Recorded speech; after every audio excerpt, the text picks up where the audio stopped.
What's going on, everybody? It's your boy Kurt, and on this episode we're going to talk about how to start the carnivore diet, some tips on how to get started, how to get rolling with it, and what you probably want to focus on if you're new to the carnivore diet and you really want to get into it. So in this video I put together 5 keys that I think are pretty critical to actually successfully doing the carnivore diet. And the carnivore diet is definitely an interesting diet. If you're new to this whole space of the carnivore diet, my name's Carnivore Kurt. I've been on the diet for about 10 months now. I've done my blood work 3 times. I've had tremendous results in terms of gut issues, in terms of just mood being much more stable, in terms of just not really having issues with food and feeling fantastic on the food that I eat. And I think for a lot of people that come to this, there's a lot of reasons you might visit looking for a carnivore diet. One, you're looking to maybe lose weight and get lean and get fit, and that certainly can be something you get with the carnivore diet. The other thing is you might be looking at gut issues. A lot of people have gut issues and the food that they're eating right now is just not agreeing with them, and they're having issues with digestion. They're having IBS, they're having bloating, they're having loose stool, all of that, and the carnivore diet can be a great answer for that. Finally, and this will be the last point I want to mention on this, is that you might be coming here because you have inflammation, you have autoimmunity, you have maybe psoriasis, or you have eczema, or you have some sort of immune response, like maybe rheumatoid disease or arthritis, things like that, that could be being triggered by the diet that you're eating. And the carnivore diet can be certainly a solution to help eliminate items that could be causing these issues within your body, as well as give you the vitality and the leanness and the health that you are searching for from a diet. So there's 5 keys here on how to start the carnivore diet. And the first one is the mindset. And this just goes back to why I sort of mentioned in the introduction what this whole diet's about.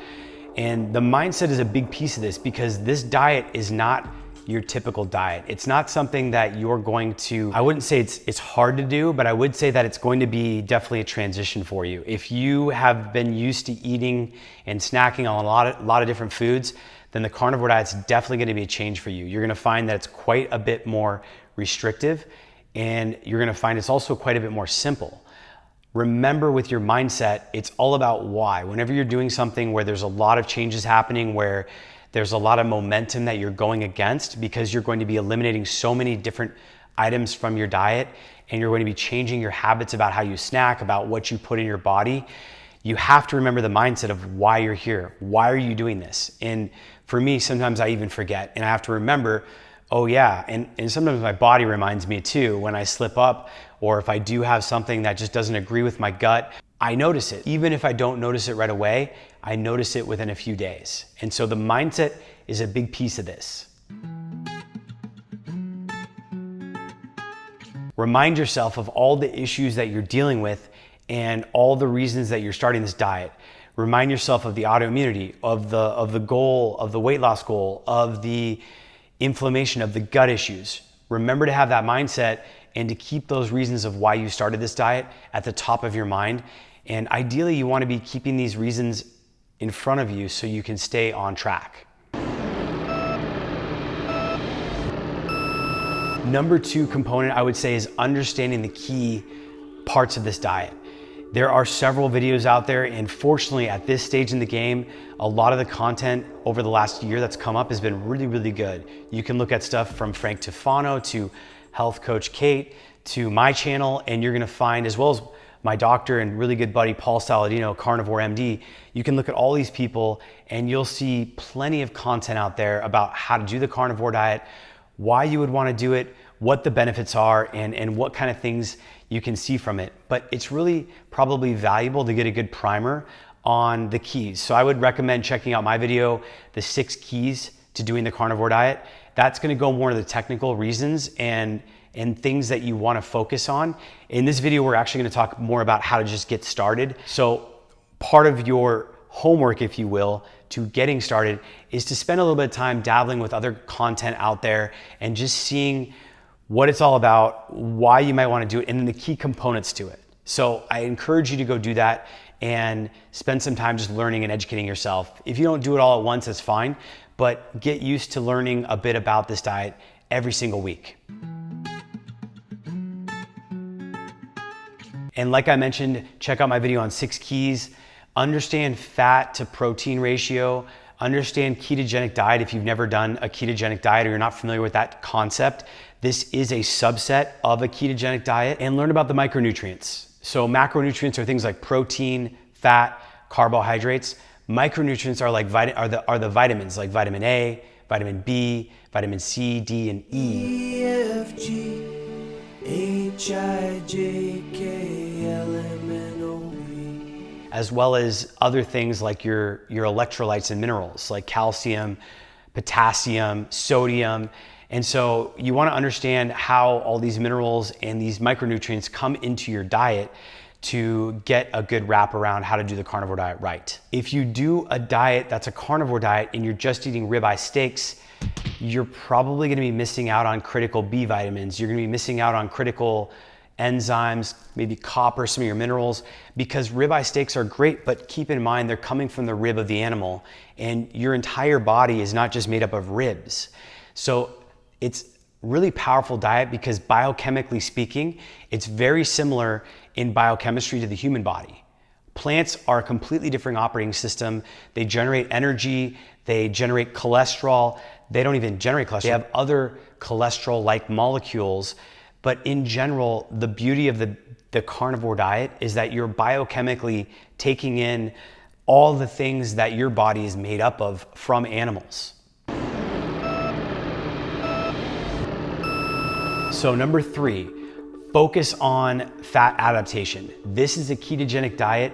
A lot of people, if they jump right into the deep end of the pool without even knowing how to sort of walk through a 3-foot water pool, are going to struggle. You need to kind of walk before you run, and this diet's ketogenic. So if you've never done a ketogenic diet, I recommend you spend a month or two just exploring that avenue of diets.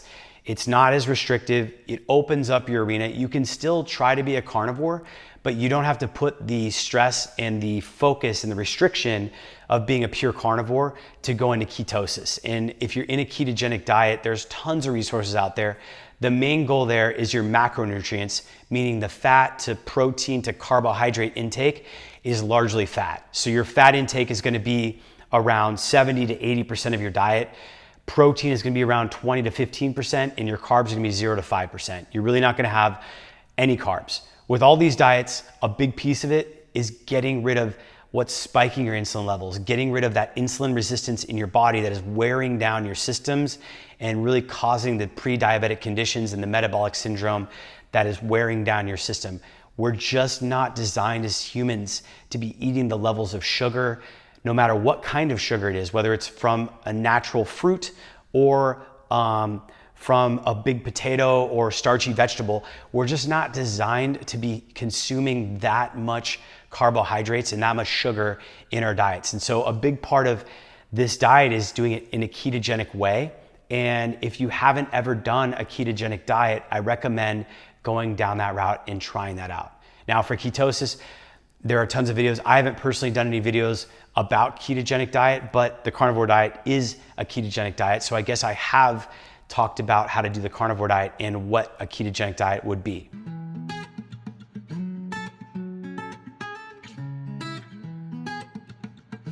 The one thing I'll mention about the ketogenic diet though is that for a lot of people, myself included, being in ketosis and doing a ketogenic diet can be challenging to your gut. For me, when I first started keto, it was about 3.5 years ago, and I found instantly the diet was delicious.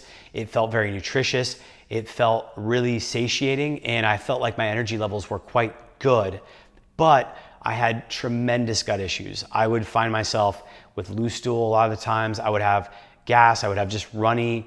I just wasn't stable in my gut. And when I switched out of keto into carnivore, those issues went away. But again, that's more of a nuance, and this is all about how to start the carnivore diet. And so what I'm suggesting here is, again, try keto. Pay attention to the elements of keto that can be triggering, like rendered liquid fats. If you're drinking a lot of MCT oil or taking in a lot of more liquefied, melted down fat, it can cause gut issues. Be careful with those things and focus on things that are less dairy heavy, because dairy can also be very triggering for a lot of people. And one of the big reasons people do shift even to a more pure, strict carnivore diet. And also watch out for those fats. So number 4 is I want you to think about planning for this diet. This diet, when you go carnivore, is going to be a lot more restrictive, and you need to have a variety of foods.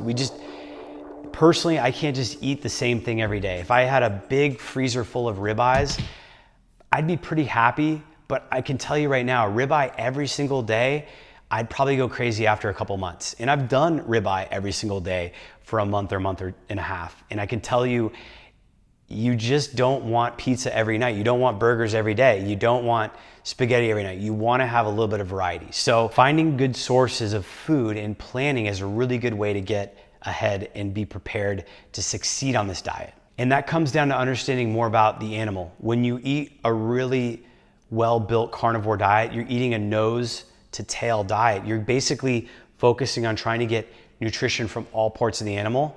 Historically, we've thought of carnivore diet as just ribeye steaks, sirloins, New Yorks, porterhouse, basically this sort of steakhouse diet, if you will, but it's really an animal diet. You can do beef, you can do pork, you can do chicken, you can do lamb, you can do venison, bison, you can do eggs, you can do dairy if you can tolerate it. So there's a lot of room for variation in the diet.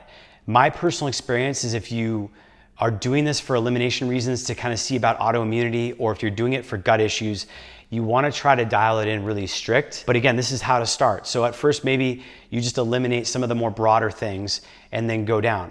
For example, if you're eating a lot of pork, like bacon, pork rinds, pork belly, pork chops, keep in mind pork has high histamine levels. And for many people, histamine intolerance can be where they eat a lot of foods with high histamines, they can build up. If you want to learn more about histamines, I have a whole video on what histamine intolerance is. I encourage you to check that out. Learn more about that. Taking antihistamines is not a good thing. It can affect your memory. It has a lot of side effects.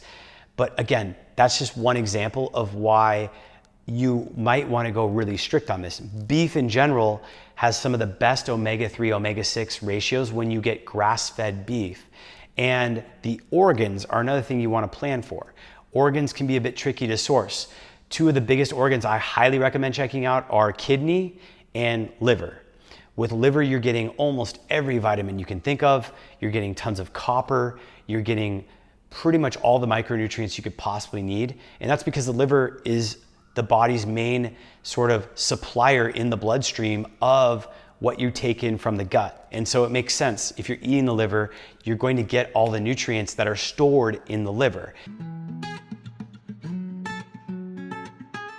The liver is a great one. If you're in any sort of major city where there's butcher shops nearby or farms in and around you, you can source them by reaching out to those farmers or those butcher shops.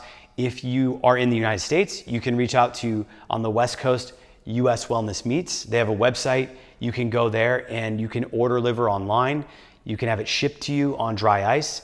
If you're on the East Coast, you might want to check out a farm called White Oak Pastures. They have awesome high quality meats and foods there, and you can get liver, pancreas, tendons, you can get all kinds of great things there. So the idea here is that you're finding sources and you're planning ahead. Local grocery stores. I did a video on how to do a shopping experiment at Carnivore Diet with grocery stores, and I went to a local Whole Foods market here in Austin, Texas, and I also went to a Walmart superstore, and I went through the grocery sections. I found liver at both Walmart and Whole Foods. I found tripe at Walmart, which is stomach at Walmart. I found all kinds of different cuts of meats. You can find grass-fed meats at both of these stores as well. So your availability for food, and we're not talking about buying $20, $25 a pound ribeye steaks. We're talking about buying $8, $9, even $5, $6 cuts of liver, organs, chuck roast, top round, even ground beef you can buy at the lower cost and still get high quality grass-fed meats at a cost that is affordable. So plan for that and find good sources. That's a great way to do it. Here in Austin, I go to the farmers markets. I love buying direct from the farmers. It cuts out the middlemen. A lot of times I'll pick up food and it was processed that week. So I know that the steak is super fresh, that the beef, the chicken, the pork, all of that is fresh. And those meats are gonna have lower levels of histamine. They're gonna have less bacteria, less sort of contamination potential for food poisoning, and they're gonna be richer in nutrition because they're coming fresh from the animal and there's less of a delay from them getting into my body.